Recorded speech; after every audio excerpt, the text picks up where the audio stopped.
Does your search history go back to why do I pee so often?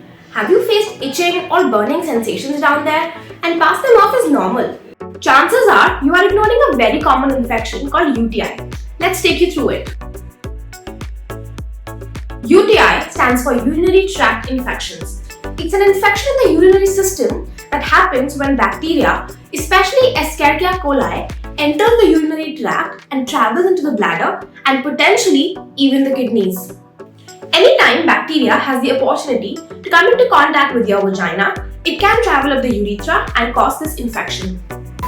I remember the first time that I contracted UTI, it at least took me over a week to 10 days to actually get the medical help. Not because of anything, but the fact that I did not know what it was and why was my vaginal area itching or why was it burning when I peed. Common symptoms of UTIs include a frequent urge to urinate, burning sensations while peeing, strong smell, cloudy, dark or bloody urine, and the most severe ones include discomfort in the pelvic bone, lower back pain, nausea, fevers and fatigue.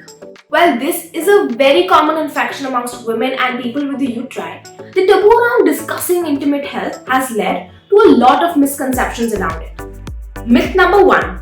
Only women get UTIs. Women are more prone to getting UTIs because they have a shorter urethra, which makes it easier for the bacteria to reach the bladder. However, in no way does this mean that men or trans individuals are off the hook. Myth number 2. Only sexually active adults can get UTIs.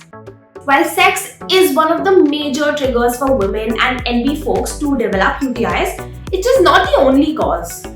This infection has more to do with bacteria and the urinary system than sexual activity.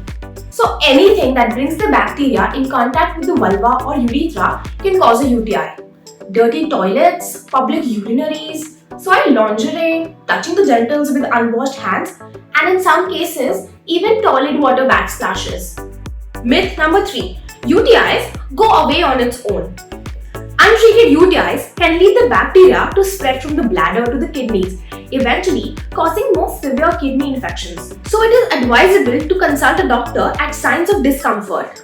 And healthy habits to avoid bacterial infections include staying hydrated and peeing at frequent intervals. I have had UTI thrice. My experience says that doctors do not take UTI as a serious issue. I was prescribed cranberry juice, vaginal washes, and was said to pee after sex without even asking my sexual history. But when I cross-checked, these two things are not that helpful in UTI. Myth number 4. Vaginal washes prevent bacterial infections. No.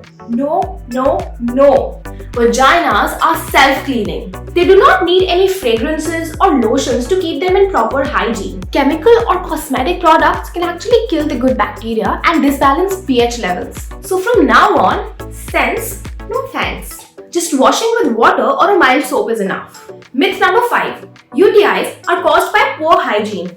UTIs often reoccur in a span of 6 to 8 months, but that is not due to poor hygiene or something that anyone has bought on themselves. I think one of the major reasons for most people when it comes to understanding UTI or getting the help is the lack of awareness, because you don't know what is happening, you don't know what to do about it. Resources when it comes to women's health is so limited in our countries. One must always seek help, knowledge and support from the right doctors. In fact, the more we talk about these things, the more we'll be aware and realize that we're not the only ones facing it. So remember to be safe and be safe. And if this video helped you, don't forget to give it a thumbs up and subscribe to Feminism in India.